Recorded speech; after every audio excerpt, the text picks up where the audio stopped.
أعوذ بالله من شرور أنفسنا ومن سيئات أعمالنا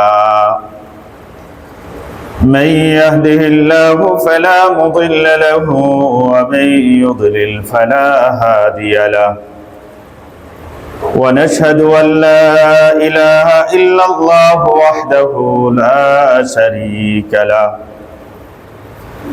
ونشهد أن سيدنا ومولانا محمدا عبده ورسوله الذي أرسله إلى الناس كافة بشيرا ونذيرا ودائعا إلى الله بإذنه وسراجا منيرا أما بعد فأعوذ بالله من الشيطان الرجيم بسم الله الرحمن الرحيم يا أيها الذين آمنوا كتب عليكم الصيام كما كتب على الذين من قبلكم لعلكم تتقون صدق الله مولانا العظيم وقال رسول الله صلى الله عليه وسلم كل عمل ابن آدم يضاعف الحسنة بعشر أمثالها إلى 700 ضعف قال الله تعالى إلا الصوم فإنه لي وأنا أجزي به يدع شهوته وطعامه من أجلي للصائم فرحتان فرحة عند فطره وفرحة عند لقاء ربه ولخلوف فم الصائم أطيب عند الله من ريح المسك الصيام جنة أو كما قال عليه الصلاة والسلام عرج النبي على السماء بلغ العلا بكماله أرسله الله سراجا منيرا كشف الدجى بجماله وصفه لعلى خلق عظيم حسنت جميع خصاله صلى عليه إلهنا صلوا عليه وآله درود شريف پڑھی اللهم صل على محمد وعلى آل محمد كما صليت على إبراهيم وعلى آل إبراهيم إنك حميد مجيد اللهم بارك على محمد وعلى آل محمد كما باركت على إبراهيم وعلى آل إبراهيم إنك حميد مجيد অবস্থিত সম্মানিত মুসলিয়ান ইকরাম বেরাদানিন ইসলাম পর্দার আড়াল থেকেও যারা শুনছেন মা বোনেরা আমরা মহান রব্বে কায়নাতের দরবারে লাখ কোটি শুকরিয়া জ্ঞাপন করি যে আল্লাহ পাক রব্বুল আলামিন আমাদেরকে সুস্থতার সাথে পবিত্র রমজান মাসের আজকের এই দ্বিতীয় জুমায় মসজিদে উপস্থিত করেছেন। আমরা দিল থেকে পড়ি আলহামদুলিল্লাহ। মুআজ্জাজ হাজিরিন ইকরাম, আমরা জানি যে আজকে 1447 হিজরি রমজান মাসের প্রথম জুমা, দ্বিতীয় রমজান। আল্লাহ পাক আমাদেরকে বছর ঘুরে আবার এই রমজানটা পাইয়েছেন। আমরা রমজান পেয়েছি, বিশাল বড় একটা নিয়ামত পেয়েছি। এই রমজান পাওয়ার জন্যে বুজুর্গানে দিন সালফে সালিহিন রমজান আসার 6 মাস আগে থেকে আল্লাহর কাছে দোয়া করতেন, আশা করতেন যে আল্লাহ আর 6 মাস বাকি, আমার হায়াতটা একটু বাড়াই দিয়েন, আমি যেন আগামী রমজানটা পেতে পারি, রমজানের এই ফজিলতটা যেন আমি অর্জন করতে পারি। বলেন সুবহানাল্লাহ। আলী রাদিয়াল্লাহু তাআলা আনহু বলতেন যে আল্লাহ এই উম্মতকে রমজান দিয়েছে, বোঝা যায় যে এই উম্মতকে আল্লাহ আযাব দিবে না। রমজান মানে গুনাহ জ্বালিয়ে শেষ করে দেয়। রমজান থেকে রমাদান, ফি তাফসীরিল বাইদাবি আন্না রমাযান মুশতাক মিনার রমযাই মানাহু আল ইহরাক ওয়াল ইনহা। রমজান শব্দের অর্থ হলো যে জ্বালিয়ে দেওয়া, শেষ করে দেওয়া। রমজান মানুষের অতীতের জীবনের সব গুনাহকে শেষ করে দেয়। এজন্য আলী রাদিয়াল্লাহু আনহু বলছেন যে যেই জাতিকে আল্লাহ রমজান দিচ্ছে এদেরকে আল্লাহ আযাব দিবে না। আল্লাহ যদি আযাব দেওয়ার ইচ্ছা হইতো তাহলে রমজানের মতো মাস দিত না। এত মহিমান্বিত মাস আমরা পেয়েছি, এর শুকরিয়া আমরা আদায় করে শেষ করতে পারবো না। তো গত বছর যারা রমজানে ছিল আজকে অনেকেই নাই। আগামী রমজান কে পাবে কি পাবে না আমরা জানি না। তো রমজান থেকে আমরা ফায়দা উঠাই। দুইজন ব্যক্তি বন্ধু ছিল, একই সাথে মুসলমান হয়েছে। একজন 1 বছর আগে যুদ্ধে শহীদ হয়ে মারা গেছে, আরেকজন 1 বছর পরে মারা গেছে। আরেকজন 1 বছর পরে মারা গেছে। তো তলহা ইবনে উবাইদুল্লাহ রাদিয়াল্লাহু তাআলা আনহু তিনি স্বপ্নে দেখলেন, ওনার আবার বন্ধু ছিল, যে জান্নাতের গেট থেকে একজন জান্নাতি দারোয়ান আইসা, ভিতর থেকে আইসা প্রথম ব্যক্তিকে আগে জান্নাতে যাওয়ার, যে দ্বিতীয়বারে মারা গেছে 1 বছর পরে, তারে জান্নাতে যাওয়ার আগে অনুমতি দিছে, সে জান্নাতে আগে প্রবেশ করছে। বিষয়টা সবার কাছে বললেন যে আমি এরকম স্বপ্ন দেখলাম। তো সে তো আল্লাহর রাস্তায় শহীদ হয়ে গেছে, তার মর্যাদা তো বেশি হওয়ার কথা, এত শহীদ হইয়া মারা যায় নাই। তারপরও পরে যে মারা গেল 1 বছর পরে, তার মর্যাদার আগে হইলো, তাকে আল্লাহ আগে জান্নাতে নিল, বিষয়টা কি? এই কথাটা হুজুর সাল্লাল্লাহু আলাইহি ওয়াসাল্লামের কানেও গেছে। হুজুর সাল্লাল্লাহু আলাইহি ওয়াসাল্লাম বললেন যে তোমরা কি এটা লক্ষ্য করো নাই যে এই লোকটা 1টা বছর যে দুনিয়ায় বেঁচে ছিল, 1টা বছরের ভিতরে সে রমজান পাইছে, শবে কদর পাইছে। এই 1 বছরের আমল তাকে তার থেকে অগ্রগামী করে দিছে, বলেন সুবহানাল্লাহ। সেই লোকটা জিহাদ হইয়া আল্লাহর রাস্তায় জীবন দিয়ে দিছে, তারপরেও একটা রমজান ওই ব্যক্তিকে ওই শহীদের চেয়ে আগে বাড়ায় দিছে, বলেন সুবহানাল্লাহ। বড় যে জিনিসটাকে বড় বলে এটা আসলেই বড়, তাই না? প্রধানমন্ত্রী একটা কথা বললে এটা বাণী হিসাবে পত্রিকার হেডলাইন হয়ে যায়, মন্ত্রীরা একটা কথা বললে হেডলাইন হয়ে যায়, সাধারণ মানুষ বললে কেউ পাত্তা দেয়।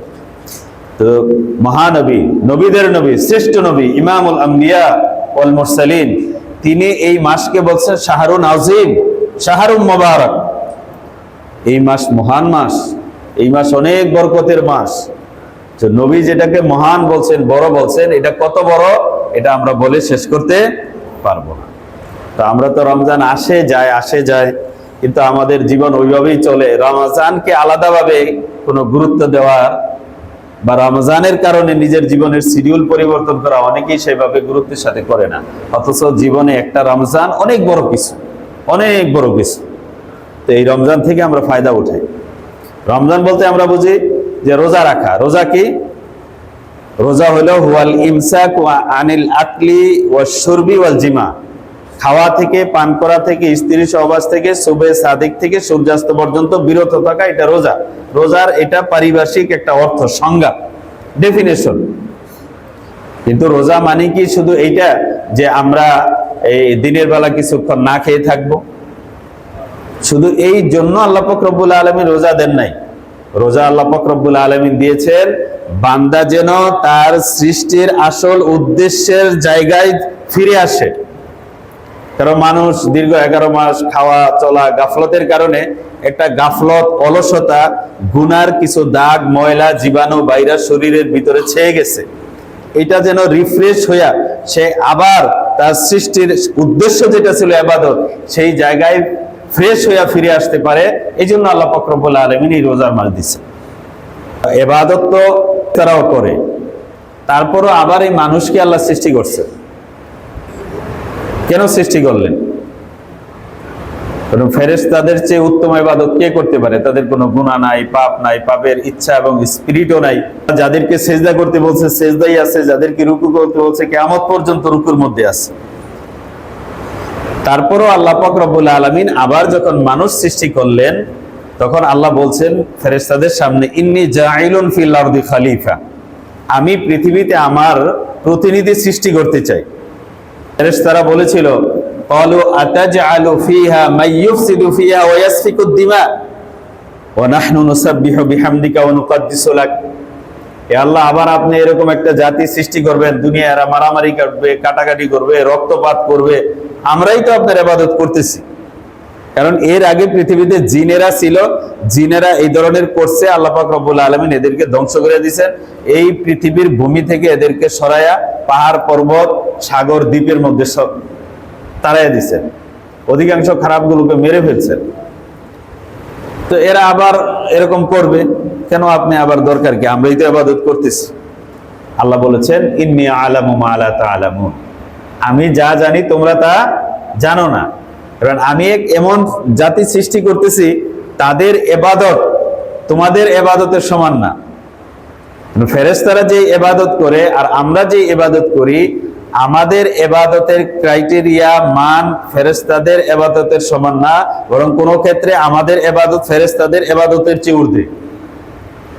বলবেন যে এটা কিভাবে? তো এটা এইভাবে যে দেখেন, ফেরেশতাদের ক্ষুধা নাই, যার ক্ষুধা নাই সে খায় না, এটা তার কি কামালিয়ত?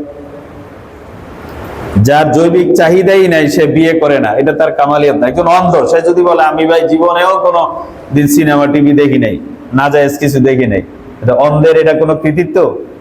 কৃতিত্ব না। তার চোখই নেই, সে দেখে নাই, কিন্তু দেখার যোগ্যতাই নেই। বরং দেখার যোগ্যতা আছে, দেখবে না। খাওয়ার যোগ্যতা আছে, খাবে না। জৈবিক চাহিদা আছে, সে বিরত থাকবে। এরকম ক্ষেত্রে যদি সে আল্লাহর হুকুমের জন্য এই কন্ট্রোলিং পাওয়ারটা অর্জন করতে পারে এবং আল্লাহর হুকুম অনুযায়ী চলতে পারে, এটাই তার কৃতিত্ব, এই জন্য তার সওয়াব, এই জন্য তার পুরস্কার। আমাদের ইবাদতে কি আছে? সওয়াব আছে, পুরস্কার আছে, জান্নাত আছে। ফেরেশতাদের ইবাদতের কোনো সওয়াব নেই, তাদের ইবাদতের কোনো বিনিময় নাই, পুরস্কার নাই, জান্নাত নাই।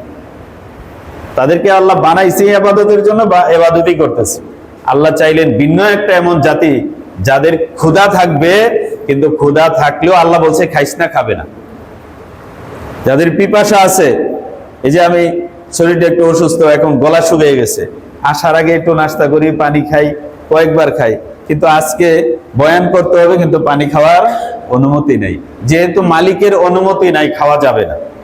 জান বেরিয়ে গেল, জীবন চলে গেল, সেটা করা যাবে না। জান भी दी तो उसी की दी हुई, हक तो ये है कि हक अदा नहीं हुई। আমরা যদি জীবন আল্লাহর জন্য দিয়ে দেই, তাহলে কি দিলাম? আল্লাহর দেওয়া জিনিসটাই তো তাকে দিলাম। আসলে তো আমি আমার থেকে কিছুই দিলাম না। তো মালিকের জন্য যে তোমার ভিতরে ক্ষুধা দিব, জৈবিক চাহিদা দিব, তৃষ্ণা দিব, পিপাসা দিব, তোমার ঘরে দরজা বন্ধ করে তুমি খেতে পারো, তাও খাবা না। এই যে ব্রেক থ্রু, এই যে নিজের স্টিয়ারিংটা আটকে রাখা, এই ক্ষমতা মানুষের আছে। মানুষ যখন নিজের এই চাহিদাগুলোকে কন্ট্রোল করে আল্লাহর হুকুমটা পালন করবে, সেই জায়গায় মানুষ ফেরেশতাদের চেয়ে ঊর্ধ্বে চলে যাবে। তার ওই ইবাদত ফেরেশতাদের ইবাদতের চেয়ে শ্রেষ্ঠ ইবাদত হয়ে যাবে। সুবহানাল্লাহ। কারণ ফেরেশতাদের ক্ষুধা নাই, খায় না, তার সেই ইবাদতের সেই কৃতিত্ব নাই। এই জন্য আল্লাহ বলছেন ইন্নী আ'লামু মা লা তা'লামুন, আমি যা জানি তোমরা তা জানো না। তোমরা যে ইবাদত করো, এই ইবাদতের চেয়ে ভিন্ন মাত্রিক এক ইবাদত করনেওয়ালা জাতি আমি সৃষ্টি করব, যাদের ইবাদতের বাইরে করার সুযোগ থাকা সত্ত্বেও আমার হুকুম পালন করে করবে না। এই জায়গায় মানুষ ফেরেশতাদের চেয়েও শ্রেষ্ঠ। এই জন্য মানুষ আশরাফুল মাখলুকাত, ফেরেশতাদের চেয়েও শ্রেষ্ঠ জাতি। আবার এই মানুষ অধম হলে পশুর চেয়েও নিকৃষ্ট জাতি। উলাইকা কাল আনআমি বাল হুম আদাল। এই মানুষকে তার শ্রেষ্ঠত্বের জায়গায় নিয়ে আসার জন্য, পশুত্বতা থেকে বের করে আনার জন্য আল্লাহ পাক রব্বুল আলামিন এই স্পেশাল মাস এবং কোর্স দিয়েছেন, যে এই মাসে মানুষ যেন তার আসল জায়গায় ফিরে আসে। একটা মেশিন দীর্ঘদিন চললো, এটা কি করতে হয়? সার্ভিসিং করাইতে হয়, করাইতে হয় না? তো মানুষ যখন খায় দায়, তার মধ্যে গাফলত আসে, শরীরের মধ্যে রোগ জীবাণু জমে। না খেয়ে থাকলে শরীরটাও রিফ্রেশ হয়, তার রূহটাও চাঙ্গা এবং শক্তিশালী হয়। এই জন্য আল্লাহ পাক রব্বুল আলামিন সিয়াম দিয়েছে। এই কথাই আয়াতে আল্লাহ পাক বলেছেন, ইয়া আইয়ুহাল্লাযীনা আমানু কুতিবা আলাইকুমুস সিয়াম কামা কুতিবা আলাল্লাযীনা মিন ক্বাবলিকুম লাআল্লাকুম তাত্তাকুন। ইয়া আইয়ুহাল্লাযীনা আমানু, হে ঈমানদারগণ, কুতিবা আলাইকুমুস সিয়াম, আমি তোমাদের উপর সিয়াম সাধনা দিয়েছি, রোজা দিয়েছি। কামা কুতিবা আলাল্লাযিনা মিন ক্বাবলিকুম, যেমনি ভাবে তোমাদের পূর্ববর্তী জাতিদের উপর এই বিধান দিয়েছিলাম। পূর্ববর্তী জাতিরা কিভাবে সিয়াম পালন করেছে সেই ইতিহাস আমি আপনাদেরকে শুনিয়েছি আরো এক জুমা, গত জুমার আগের জুমা। লাআল্লাকুম তাত্তাকুন, যাতে তোমরা মুত্তাকি হতে পারো। সিয়াম রোজা মানুষকে কিভাবে মুত্তাকি বানায়, আসেন এই বিষয়টা একটু আলোচনা করি। এর বিভিন্ন অ্যাঙ্গেল থেকে ওলামায়ে কেরাম ব্যাখ্যা করেছেন।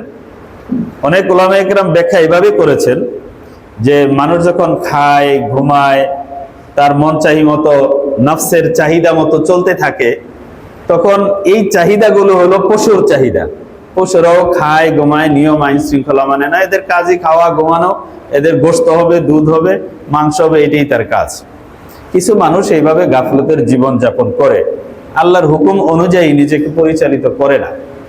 তো না করার ফলে তাদের ভিতরে যে এই হাইওয়ানিয়তটা গ্রো করে, বাড়তে থাকে। কারণ মানুষের মধ্যে আল্লাহ পাক রব্বুল আলামিন দুইটা শক্তি দিয়েছেন। একটা হলো কুওয়াতে বাহিমিয়াত বা কুওয়াতে হাইওয়ানিয়াত, পশুত্বতার শক্তি। আরেকটা শক্তি মানুষের মধ্যে আছে কুওয়াতে মালাকিয়াত, ফেরেশতা সুলভ শক্তি। ফেরেশতারা খায় না, ঘুমায় না, আল্লাহর হুকুমের লঙ্ঘন করে না। তো এই দুই শক্তি মানুষের মধ্যে সংঘর্ষ হয়। এজন্য নফসকে তিন রকম নফস বলা হয়েছে। কোরআন শরীফে আছে ইন্নান নাফসা লাআম্মারাতুম বিসসু, মানুষের নফসে আম্মারা মানুষকে খারাপ দিকে নিয়ে যায়। একটা মন দেখবেন বলেন যে এটা কর, পাপ কর, আরে একবার কর, পরে তওবা করে লবি, কি এই ধরনের একটা তাড়িত করে, ওইদিকে চালায়।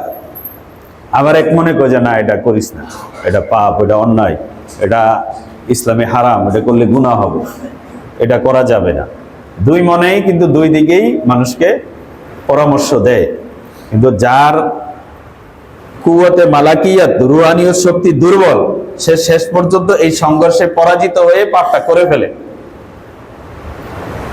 আর যার ভিতরের ফেরেশতা সুলভ শক্তিটা শক্তিশালী, পশুত্বতা তার ভিতরে দুর্বল, সে এই সংঘর্ষে জয়ী হয়ে যায় এবং সেই পাপ থেকে বাঁচতে পারে।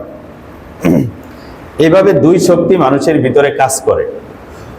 তো এই রমজান না খেয়ে থাকা মানুষের ভিতরের ওই হাইওয়ানিয়তকে দুর্বল করে আর রুহানিয়তকে শক্তিশালী করে। কুওয়াতে মালাকিয়াত, ফেরেশতা সুলভ যে চরিত্র বৈশিষ্ট্য, সেটাকে বাড়িয়ে গ্রো করে শক্তিশালী করে, যার ফলে মানুষ নফস ও শয়তানের মোকাবেলা করে আল্লাহর হুকুমের উপরে চলতে পারে। নবী করিম সাল্লাল্লাহু আলাইহি ওয়াসাল্লাম হাদিসে বলছেন আসিয়ামু জুন্নাতুন, রোজা হলো ঢাল স্বরূপ।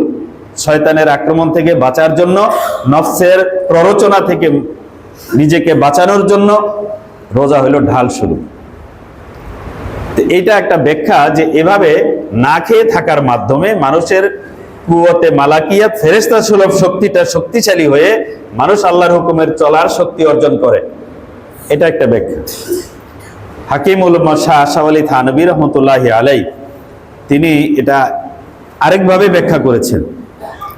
এভাবে ব্যাখ্যা করেছেন যে মানুষ যখন একটা মাস দিনের বেলা খায় না, ঘুম যখন থাকে, তখন খাওয়া পিপাসার চাহিদা মানুষ বুঝে না। ক্ষুধা লাগলেও ঘুমিয়ে আছে, সেই চাহিদায় তাকে কষ্ট দেয় না। কিন্তু জেগে থাকলে, কথা বললে, কাজ করলে পিপাসার কষ্ট হয়, পিপাসার চাহিদাটা বোঝা যায়, ক্ষুধার চাহিদাটা বোঝা যায়, ক্ষুধার কারণে কষ্ট হয়। তারপর পুরুষ হিসাবে, মানুষ হিসাবে বিপরীত লিঙ্গের উপর মানুষের চাহিদা আছে, সেই চাহিদা নিবারণের বৈধ স্ত্রী আছে। তার সত্ত্বেও মানুষ যখন আল্লাহর হুকুমে বিরত থাকে, এই যে বিরত থাকা, বিরত থাকতে থাকতে এই 30টা দিন বিরত থাকার একটা প্রশিক্ষণ যখন সে নেয়, কেন একটা লোক যত বড় বেনামাজি হোক না কেন, খারাপ লাইনেই চলে, তারপরেও যখন রোজা রাখছে, ঘরের ভিতরে দরজা লাগিয়ে ফ্রিজে পানি আছে, জুস আছে, চাইলে একটু যে এক বোতল খায় নেই, খাইতে পারে। বলেন খায়? কেন খায় না? যে আল্লাহ দেখতেছেন। বলেন কেন খায় না? আল্লাহ দেখতেছেন। এই যে আল্লাহ দেখতেছেন, এই চিন্তাটা ঘরের ভিতরে একাও সে ভাবে, ফিল করে, অনুভব করে। আল্লাহ দেখতেছেন এই জিনিসটা তার মনের ভিতরে একটা ক্রিয়া করে, কাজ করে। এই কাজ করাটাকে যখন একটা মাস সে কন্টিনিউ করে, এই চর্চাটা করে, ট্রেনিংটা করে, একটা সময় আল্লাহ দেখতেছেন এই অনুভূতি, ফিলিংসটা, এই চিন্তাটা, এই বিবেক বিবেচনাটা তার কলবের মধ্যে বসে যায়। আর বসে যায় যখন, এই বসে যাওয়াটার নামই হলো তাকওয়া। আল্লাহ দেখতেছেন এই চিন্তাটা মনের ভিতরে গেঁথে দেওয়ার নামই হলো কি তাকওয়া। তাকওয়া হলো কি ওয়াল মুসাবারাতু ফিল ফিকরি ওয়াল আমাল, চিন্তার মধ্যে, আমলের মধ্যে এই বিবেচনাটা করা যে আল্লাহ দেখতেছেন, আল্লাহর কাছে একদিন আমার এই কাজের জবাব দিতে হবে। ওয়া আম্মা মান খাফা মাকামা রাব্বিহি ওয়া নাহান নাফসা আনিল হাওয়া ফাইন্নাল জান্নাতা হিয়াল মাওয়া।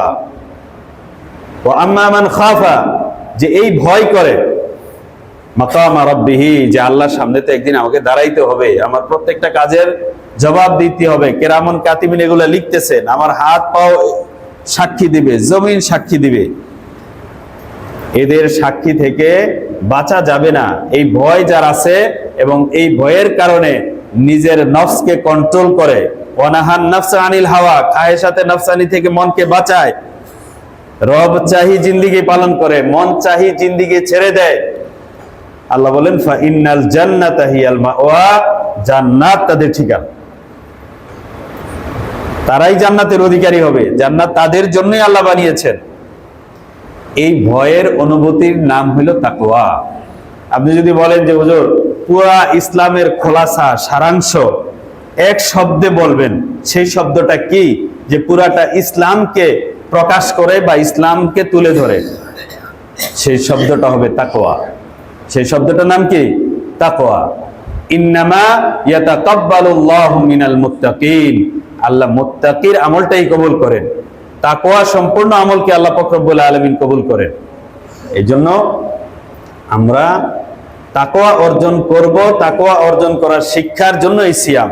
তো একটা মাস যখন আল্লাহর বান্দা, আল্লাহ দেখতেছেন, এই চিন্তাটা করে সে খাওয়া পান করা, এই স্ত্রী সম্পর্ক সবকিছু থেকে নিজেকে বিরত রাখলো, রাখার পরে একটা মাস পরে যখন এই চিন্তাটা তার ভিতরে বদ্ধমূল হয়ে যায়, গেঁথে যায়, তাকওয়া অর্জন করে ফেলে, এই তাকওয়াই তাকে আগামী দিনে সমস্ত পাপ থেকে, গুনাহ থেকে বাঁচাইতে সাহায্য করে। এই জন্য নবী বলেন আসিয়ামু জুন্নাতুন, রোজা হলো ঢাল স্বরূপ, শয়তানের আক্রমণ থেকে বাঁচার ঢাল স্বরূপ। শয়তান বাইরে থেকে কাজ করে আর ভিতরে নফস সেটা কি করে, গ্রহণ করে।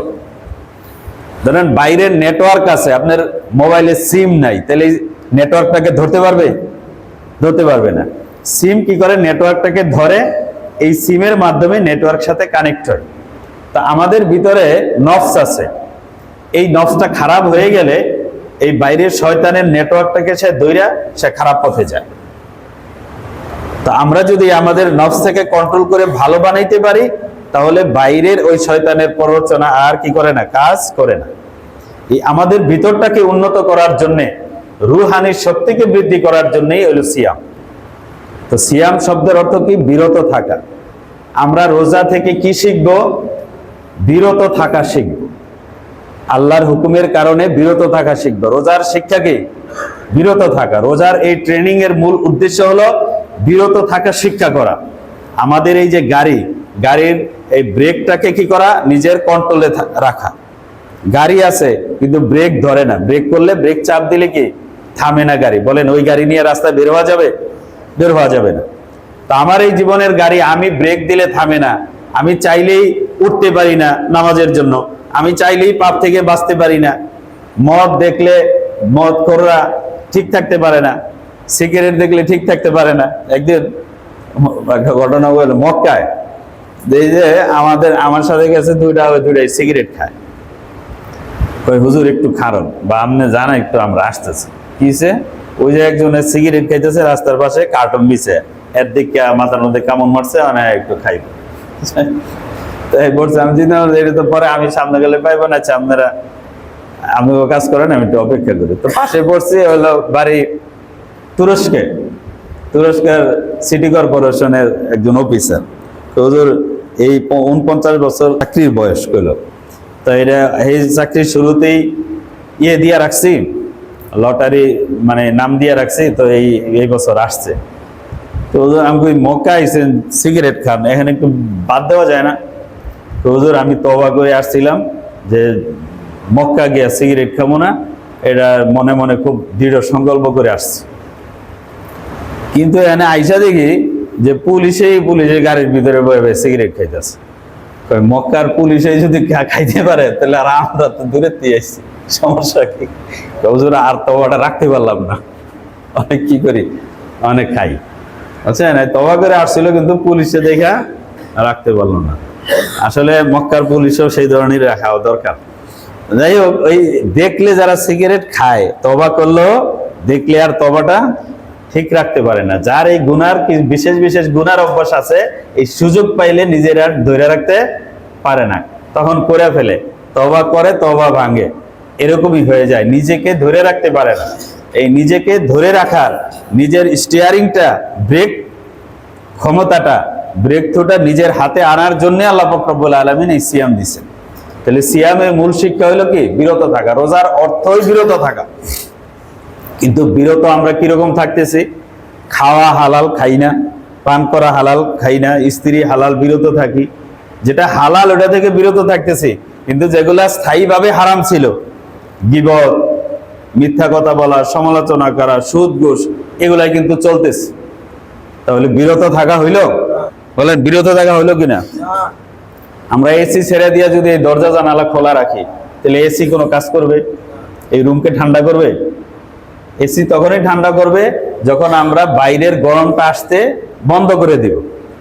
তো আমরা গুনার দরজা জানালা খুলে দিলাম আর শুধুমাত্র না খেয়ে থাকলাম, তাহলে এই না খেয়ে থাকার লাভটা কি?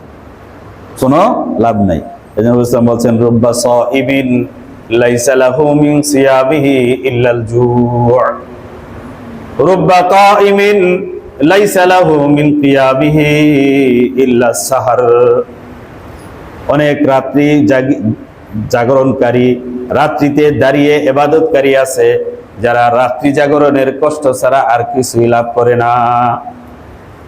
আবার অনেক রোজাদার আছে, সারাদিন সিয়াম পালন করে না খেয়ে থাকার ক্ষুধাটাই সে কষ্ট করে, ক্ষুধাটাই শুধু উপভোগ করে, রোজার কোনো ফায়দা তার হাসিল হয় না।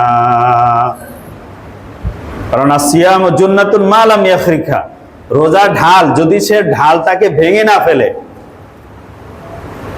যোদ্ধাদের আগে কি থাকতো? যারা সম্মুখ যুদ্ধ করতো, সম্মুখ যুদ্ধের মধ্যে এক হাতে তরবারি আর এক হাতে ডাল থাকতো, ডাল দিয়া শত্রুর আঘাতকে প্রতিহত করে আর তরবারি দিয়ে শত্রুকে আঘাত করে। তো রোজা হলো তুমি শত্রুর শয়তানের আঘাতকে ফিরাইবা, তুমি যদি এটা ভেঙে না ফেলো। সাহাবায়ে কেরাম বলছেন, ইয়া রাসূলুল্লাহ, এই রোজার ঢাল ভেঙে যায় কিভাবে? সাহাবায়ে কেরাম বলছেন, গীবতের দ্বারা, মিথ্যা বলার দ্বারা। কেউ যদি রোজা রেখে আরেকজনের গীবত করে, মিথ্যা কথা বলে, তখন তার রোজার কার্যকারিতা ফিউজ হয়ে যায়, নষ্ট হয়ে যায়। এটা আর শয়তানের বিরুদ্ধে ঢাল হয় না। ফিকহের মাসালা অনুযায়ী এই রোজাটা হয়তো কাজা করতে হবে না, আর সুফিয়ান ইকরামের কথা অনুযায়ী এই রোজা ভেঙে গেছে, এই রোজা হয় নাই। ফুকাহে ইকরামের মাসালা রোজাটা ভাঙে নাই, কাজা করতে হবে না, এতটুকুই। কিন্তু রোজার কার্যকারিতা নষ্ট হয়ে গেছে, সওয়াব হবে না, বা রোজা তার বিরুদ্ধে প্রোটেকশন হবে না, এই ব্যাপারে সবাই একমত। এই রোজা কোনো কাজে আসবে না। মারিয়াম আলাইহিস সালাম কোরআন শরীফে কি বলছেন? ইন্নী নাযারতু লির-রহমানি সাওমা ফালান উকাল্লিমাল ইয়াওমা ইনসিয়া। আমি আজকে আল্লাহর জন্য রোজা রেখেছি, আজকে কারোর সাথে কথা বলতে পারবো না, তিনি ইশারা করে বলছেন। আগের জামানায় রোজা রাখলে মুখটাও বন্ধ রাখতে হইতো। আল্লাহ মেহেরবান যে আমাদের জবান চালু রাখার অনুমতি দিচ্ছেন, তবে এই জন্য দিচ্ছেন চালু রাখতে যে এটা জিকিরে, তেলাওয়াতে, ইবাদতে কাটাবে। সে রোজা রেখে মিথ্যা গীবত করতে থাকবে, গুনার দরজা জানালা খুলে দেবে, এই জন্য জবান খোলার অনুমতি দেওয়া হয়নি। আগের জামানায় রোজা রাখলে কথা বলা যেত না, এটা আমাদের জন্য কত কঠিন হয়ে যেত না? যদি কথা বললে রোজা ভেঙে যেত, বলেন রোজা রাখতে পারতো? আমার মনে হয় যে 100 জনের রোজা ভেঙে যেত, কত কঠিন হয়ে যেত, কথা বলা যেত না। কিন্তু আমাদেরকে কথা বলার অনুমতি দিয়েছে, কিন্তু এই অনুমতির অপব্যবহার আমরা করতেছি, যা খুশি তাই বলতেছি। রোজা থাকতেছে টাইম পাস করার জন্য এক সিনেমা, নাটক, এই সেই খেলা, ফেসবুক চ্যাটিং, এগুলা করতেছে। তাহলে এটা কি রোজা হইল? রোজা মানে তো বিরত থাকা, আল্লাহর হুকুম থেকে আপনি হালাল জিনিস থেকে বিরত থাকলেন, হারামগুলোর দরজা জানালা খুলে রাখলেন, এই রোজা কোনো রোজা হবে না। এই সিয়াম তার ভিতরে তাকওয়া বা পরহেজগারির শক্তি সৃষ্টি করবে না। দই পাতে যারা জানেন তারা কি করে, একটা নির্দিষ্ট জায়গায় এটা নাড়ানাড়ি করতে হয় না, নাড়াচাড়া দিলে এটা খুলে রাখলে দই হয় না। তো একটা জিনিস অর্জন করতেছি, সাধনা করতেছি, এটার ক্রাইটেরিয়া বজায় রেখে এটার মতো করে করতে হবে, তখন এই রোজা আমাদের মধ্যে পরিবর্তন নিয়ে আসবে। আমাদের ভিতরে একটা শ্রেণী তৈরি হবে যারা আগামী দিনে পরিবর্তিত জীবন নিয়ে রমজানের পরে জীবন শুরু করবে। সেইভাবে আমরা রোজা পালন করা, এটা হলো সিয়ামের মাকসাদ, উদ্দেশ্য। শুধু না খেয়ে থাকা উদ্দেশ্য নয়, বরং আল্লাহ পাক রব্বুল আলামিন এই মাস এই জন্য দিয়েছেন, শয়তানকে বাইদা রাখছেন, আটকায় রাখছেন। ইযা কানা তাওয়ালু লাইলাতুম মিন শাহরি রমাদান সুফিদাতিশ শায়াতিন ওয়া মারাদাতুল জিন। রমজানের প্রথম রাত যেদিন চাঁদ উঠছে, এই সূর্য ডোবার পরে চাঁদ ওঠার প্রথম প্রহর থেকে যেদিন আমরা তারাবি পড়ছি, ওই দিন এই মাগরিবের সময় থেকে সুফিদাতিশ শায়াতিন ওয়া মারাদাতুল জিন, শয়তান এবং খারাপ জিনগুলো যেগুলো মানুষকে ক্ষতি করে, প্ররোচনা দেয়, আল্লাহ এগুলো আটকায় ফেলছেন। অগল্লিকাত আবওয়াবুন নার ফালাম ইফতাহ মিনহা বাব, জাহান্নামের দরজা বন্ধ করে দিয়েছেন, এবং ফালাম ইফতাহ মিনহা বাব, রমজানের শেষ পর্যন্ত জাহান্নামের দরজাগুলো আর খুলবে না। অফুতিহাত আবওয়াবুল জান্নাহ ফালাম ইউগলাক মিনহা বাব, আর রমজানের শেষ পর্যন্ত জান্নাতের দরজাগুলো খোলা থাকবে, জান্নাতের দরজা বন্ধ হবে না। ওয়ুনাদি মুনাদিন ইয়া বাগিয়াল খাইরি আকবিল ওয়া ইয়া বাগিয়াশ শাররি আকসির, একজন আহ্বানকারী আহ্বান করে, হে নেক অন্বেষণকারীরা এগিয়ে আসো, এগিয়ে আসো, তোমাদের জন্য সুযোগের মাস, ডাকতে থাকে। এবং এই ডাকের একটা ইতিবাচক প্রভাব ইমানদারদের উপরে পড়ে। এই জন্য দেখবেন যারা সারা বছর নামাজ পড়ে না, রমজানের তারাবির মধ্যে তাদের দ্বারা মসজিদ ভরে যায়। বলে ঠিক না ভাই? ঠিক। শয়তান যে বন্ধ, একটা নেকের যে আবহ, এটা কিন্তু আমরা এই পরিবেশের মধ্যেও লক্ষ্য করলে পাই। ওয়া বাগিয়াশ শাররি আকসির, এবং পাপীদেরকে বলা হয়, এই পাপীরা থামো, স্টপ, তোমরা এগিয়েও না, তোমাদের জন্য এই মাসে কোনো সুযোগ নাই।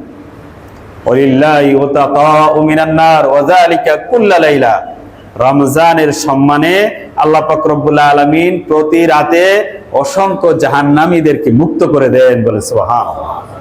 এক বর্ণনায় আছে যে দৈনিক 10 লক্ষ জাহান্নামী প্রতি রাতে রমজানে মুক্তি পায়। বলে সুবহানাল্লাহ। শুনছেন আরব আমিরাতের সরকার ওদিন দেখলাম পেপারে যে বাংলাদেশি কত 200 কতজন এরা যারা বন্দী ছিল, এদেরকে রমজানের সম্মানে মুক্ত করে দিচ্ছে। বিভিন্ন ইসলামিক কান্ট্রিতে করে, যারা ভালো আচার আচরণ, এরকম জেলি কয়েদিদেরকে মুক্ত করে দেয়। তা আল্লাহ পাক রব্বুল আলামিনও রমজানের সম্মানে এভাবেই মুক্ত করেন। ওয়াজালিকা কুল্লা লাইলা, এটা প্রতি রাতে হয়। রমজানের শেষ রাতে সারা মাস যেই পরিমাণ মুক্ত করা হয়, শেষ রাতে ওই সম পরিমাণ জাহান্নামীকে মুক্ত করা হয়।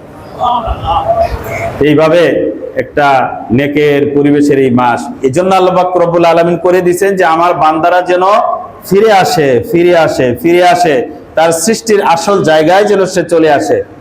তাকে যে ইবাদতের জন্য আমি সৃষ্টি করেছি, সেই জায়গায় আসার জন্য যাবতীয় পরিবেশ আল্লাহ পাক রব্বুল আলামিন আমাদের জন্য করে দিয়েছে।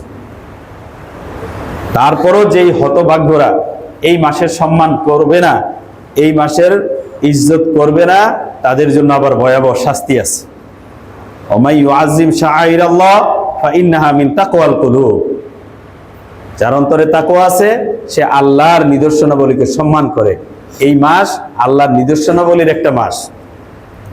কারণ সাইয়্যিদুশ শুহুর শাহরু রমাজান, সাইয়্যিদুল আইয়াম ইয়াউমুল জুমআ, আর সাইয়্যিদুশ শুহুর শাহরু রমাজান। মাসের মধ্যে সেরা মাস রমজানের মাস, দিনের মধ্যে শ্রেষ্ঠ দিন জুমার দিন। আজকে দেখেন শ্রেষ্ঠ দিনও শ্রেষ্ঠ মাসের মধ্যে, তো এরকম একটা সমন্বয় এটা রমজান মাসেই ঘটে। জুমার দিন প্রতিদিন একটা দোয়া কবুল হয়। ওই সময় কেউ দোয়া করে এরকম দেখেছে যে মাটির টুকরা সারাদিন এটা নিয়ে বসছে, যে আল্লাহকে বলবো যে আল্লাহ এটা স্বর্ণ বানাই দাও, আল্লাহ স্বর্ণ বানাই দিছে। কিন্তু এটা টাইমটা কোন সময়, এটা আল্লাহ পাক উজ্জ্বল রাখছে। আর রমজানে প্রতিদিন জুমার দিনের মতো রমজানের প্রতিদিনই দোয়া কবুল হয় রোজাদারের। বলে সুবহানাল্লাহ। তো এরকম একটা অবারিত সুযোগের মাস লাইলাতুল কদরের মাস, এই মাসে আল্লাহ পাক রব্বুল আলামিন আমাদেরকে দিয়েছেন, আমরা এই মাস থেকে যেন বেশি ফায়দা উঠাই। তো আমরা গুনাহ, তো রমজানের প্রথম কনসেপ্ট হলো বিরত থাকা, গুনাহ করব না। রাতে তারাবি দিছেন, রোজা থেকে আমরা শিখবো বিরত থাকা, তারাবির নামাজ থেকে আমরা অর্জন করব আল্লাহর সামনে দাঁড়িয়ে থাকা। মানুষ অনেক মসজিদে উপস্থিত হয়, সবাই কিন্তু আল্লাহর সামনে দাঁড়াতে পারে না। আল্লাহর সামনে দাঁড়ানোর সংখ্যা কম, উপস্থিতির সংখ্যা বেশি। আল্লাহকে সামনে নিয়ে দাঁড়ায় এইরকম মুসল্লি বলেন সবাই? সবাই কি নামাজে আল্লাহকে দেখে? সেই মুসল্লি হওয়ার জন্য নামাজ। হ্যাঁ, মন অন্যদিকে ছুটে যাবে, আবার টেনে আনতে হবে, আবার ছুটে যাবে, আবার টেনে আনতে হবে। এভাবে আনতে আনতে আল্লাহর সামনে দাঁড়ানোর একটা অনুভূতি নিয়ে নামাজে দাঁড়ানো, একটা নামাজের প্রশিক্ষণ। গতকালের তারাবির চেয়ে যেন আজকের তারাবিটা আপনার আরেকটু মনোযোগের সাথে হয়, আরেকটু খুশু খুশুর সাথে হয়, আরেকটু বেটার হয়, সেই চেষ্টা ট্রেনিং করতে হবে। না হাফেজ সাহেব পড়তেছে, আল্লাহ আকবার বললে আমি মাথা ঝুঁকাই, আল্লাহ আকবার বললে উঠি, এটাই আমার কাজ। এই উঠা বসার নাম নামাজ না। লা সালাতা ইল্লা বিহুজুরিল কলব, অন্তরের উপস্থিতি ছাড়া নামাজই হয় না। এজন্য নামাজের পরেও ইস্তেগফার আছে, কারণ আমরা নামাজ পড়েও অনেকে গুনাহ করি। আবু বকর সিদ্দিক রাদিয়াল্লাহু তাআলা বলেন যে অনেক নামাজি নামাজ পড়ে গুনাহ করে, নামাজ পড়ে আল্লাহ থেকে আরো দূরে চলে যায়। কারণ আল্লাহর সামনে দাঁড়ায় যখন বেয়াদবি করে, তখন এই বেয়াদবিটা আরো মারাত্মক হয়ে যায়।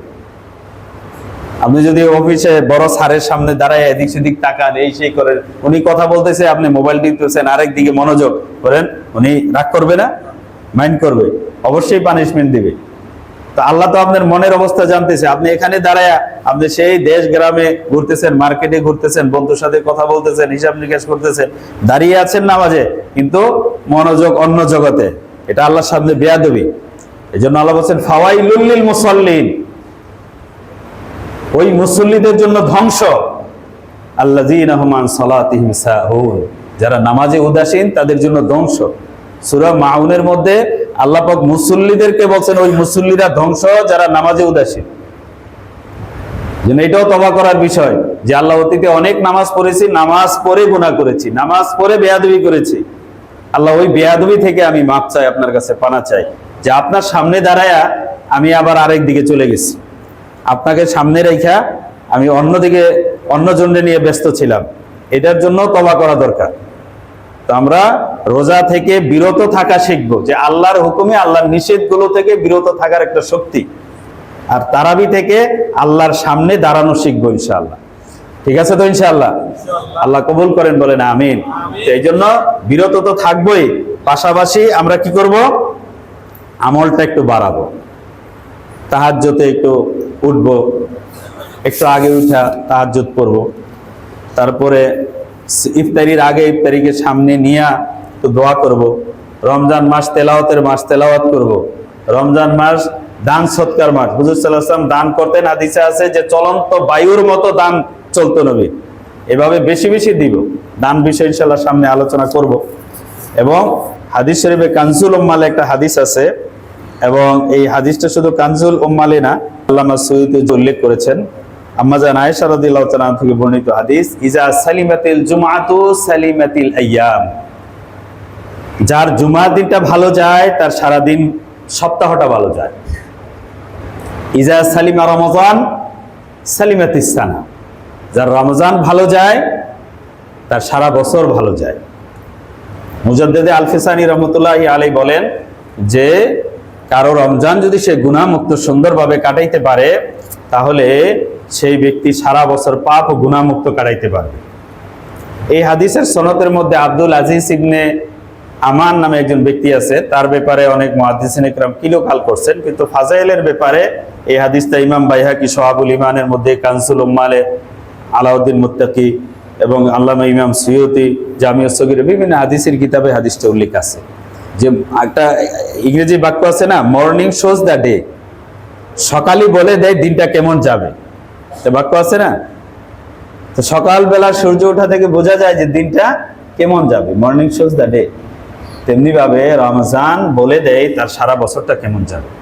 একজন ব্যক্তি যদি রমজান গুনাহমুক্ত ভাবে, পাপ মুক্ত ভাবে, ইবাদতের সাথে রমজানকে ঠিক মতো কাটাতে পারে, ইনশাআল্লাহ আশা করা যায় আল্লাহ পাক রব্বুল আলামিন সারা বছর তাকে ভালো কাটাবে। কারো যদি বিশেষ কোনো বদঅভ্যাস থাকে গুনার, কেউ যদি চিন্তা করে যে আমি রমজানে এইটা করব না, এই রমজান 1 মাস সে যদি কষ্ট করে বিরত থাকতে পারে, তাহলে ইনশাআল্লাহ সারা বছর সে এই গুনাহ থেকে মুক্ত থাকতে পারবে। যেন আশরাফ আলী থানভী রহমাতুল্লাহ বলে যে নফসকে বোঝাও, ভালাও, প্রবোধ দাও যে আরে একটা মাসই তো, একটা মাস একটু থামো, একটু বিরত থাকো, 1 মাস পরে তো সারা পাইতেছই। এভাবে বলে বলে নিজেকে 1টা মাস বুঝিয়ে বুঝিয়ে তুমি নিজেকে কন্ট্রোল করো। এই ট্রেনিং এর মাসটা আল্লাহ পাক রব্বুল আলামিন দিয়েছিনি তোমাকে সেই জায়গায় নিয়ে আসার জন্য।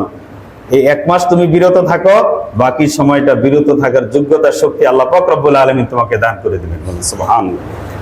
তো টোটাল মূল কথা হলো যে আসলে ইবাদত কি? ইবাদত হলো খাওয়া বা না খেয়ে থাকা, এটা মূল ইবাদত না। আসল ইবাদত আল্লাহর হুকুম পালন করা। আসল ইবাদত কি? আল্লাহর হুকুম পালন করা। শুধু যদি না খেয়ে থাকাই ইবাদত হইতো, তাহলে ঈদের দিন না খাইলে গুনাহ হইতো না। বলেন, কেউ যদি ঈদের দিন রোজা থাকে তার সওয়াব হবে না গুনাহ হবে? গুনাহ হবে।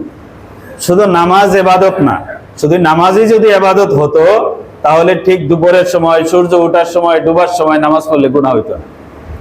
এই সময় নিষিদ্ধ টাইমে এই সময় নামাজ পড়া গুনাহ।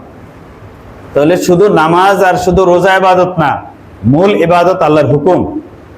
যে আল্লাহ যখন বলছে খাও, তখন খাওয়া ইবাদত, খাওয়া দিন। যখন বলছে খাইও না, তখন না খাওয়া হইল দিন, না খাওয়া ইবাদত। এই জন্য হুজুর সাল্লাল্লাহু আলাইহি ওয়াসাল্লাম বলেন, আবু যর গিফারি রাদিয়াল্লাহু তাআলা আনহু থেকে হাদিস, লা তাজালু উম্মতি বিখাইরিন মা আজ্জালুল ফিতরা ওয়া আখারুস সুহুর। ওই পর্যন্ত আমার উম্মতের কল্যাণের মধ্যে থাকবে যখন তারা মা আজ্জালুল ফিতরা, ইফতারি তাড়াতাড়ি করবে, ওয়া আখার সুহুর, ইফতারি তাড়াতাড়ি, সেহরি বিলম্বে। আপনি মনে করেন 12টার সময় খেয়ে ঘুমাই গেলেন, না সেহরি খাইছি, এটাই সেহরি, তাহলে কি হইল? রোজাটা আল্লাহ পাক রব্বুল আলামিন দিয়েছেন ধরেন 11-12 ঘন্টা, আপনি এটারে বানাইলেন 14-15 ঘন্টা। এটা আমার মতো করে হলো, আল্লাহর মতো করে হলো না। আল্লাহ বলেন, ফাকুলু ওয়াশরাবু হাত্তা ইয়াতাবায়ানা লাকুমুল খাইতুল আবিয়াজ মিনাল খাইতিল আসওয়াদি মিনাল ফাজর। সুবহে সাদিক পর্যন্ত খাওয়া পান করো। এইজন্য সুন্নত হইলো, সেহরির সুন্নত হইলো শেষ সময় খাওয়া, সেহরি বরকতের খাওয়া। তাসাহারু ফাইন্না ফি সাহুরি বারাকা। ইসলাম বলছেন সেহরি খাও, সেহরির মধ্যে বরকত। হুজুর সাল্লাল্লাহু আলাইহি ওয়াসাল্লাম সেহরি খাওয়ার মধ্যে ডাকতেন যে আসো আসো, বরকতের খানা খাও। 3 জিনিসের মধ্যে হাদিসে আছে যে আল্লাহ পাক বরকত রাখছেন। জামাতের মধ্যে বরকত রাখছেন, সারিদ একটা খাবার, এই খাবারের মধ্যে শক্তি বরকত রাখছেন, আর সেহরির খাবারের মধ্যে বরকত। সেহরি কেউ অল্প খাইলেও এর মধ্যে একটা শক্তি আল্লাহ পাক রব্বুল আলামিন দিয়ে দেয়। আমাদের রোজার ইহুদি রোজার পার্থক্য হলো, ইহুদিরা সেহরি খায় না, আমরা সেহরি খাই। আর হুজুর সাল্লাল্লাহু আলাইহি ওয়াসাল্লাম গায়রে মুসলিম থেকে ইবাদতকে ভিন্ন করতে বলছেন। এজন্য সেহরি শেষে খাওয়া, আগে খাইলেও আজানের 2-1 মিনিট আগে একটু পানি খেলাম, একটা কিছু খেয়ে যে আমি শেষ পর্যন্ত খেলাম, এটা বজায় রাখা। কারণ আল্লাহ যখন স্টপ করতে বলছে, আমি ওই সময় স্টপ করলাম, তাহলে এটা আল্লাহর হুকুম যথাযথ পালন হলো। যে আল্লাহ বলছে এই সময় থেকে আর খাইও না। দেখেন, সুবহে সাদেকের 1 মিনিট পরে যদি খাই, তাহলে রোজা হবে? সূর্য ডোবার 1 মিনিট বাকি, সূর্য একটু কোনা দেখা যাইতেছে, সাগরের পার তো সূর্য ডোবা দেখা যায়, এই 1 মিনিট আগে যদি বা 30 সেকেন্ড আপনি খান, রোজা হবে? 1 মিনিট 30 সেকেন্ড, এটা এইভাবে ইচ্ছা করে বাংলা কি হবে জানেন? 60টা রোজা কাজা করতে হবে। একটা কাজা 60টা কাফারা, শাস্তি। কেন? যে তুমি আল্লাহর হুকুম লঙ্ঘন করছো। হুকুম ছিল এখন আর খাইও না, এখন খাইছো। হুকুম ছিল এখনো খাওয়ার সময় হয় নাই, খেও না, তুমি সূর্য ডোবার 1 মিনিট আগে খাইছো। ইচ্ছা করে এরকম করলে 60টা রোজা কাজা করতে হবে। তাহলে আসল ইবাদত হলো আল্লাহর হুকুম। আল্লাহ যখন বিরত থাকার বলছে, তখন খাবো না। আবার ইফতারি সামনে নিয়ে বসে থাকো। যে আল্লাহ পাক রব্বুল বলছে খাও, এখন সময় হয়েছে খাওয়ার, এখন সূর্য ডুবে গেছে, সাথে সাথে খাওয়া, দেরি না করা। যে কাজকর্ম থাকলে অন্তত 1 ঢোক পানি বা একটা খেজুর খেয়েও রোজাটা ভেঙে ফেলা। ইহুদিরা ইফতারি করে দেরি করে, অনেকে আছে যে আচ্ছা একটু পরে খাই, রোজাটা আর একটু শক্ত করি, এটা গুনাহ।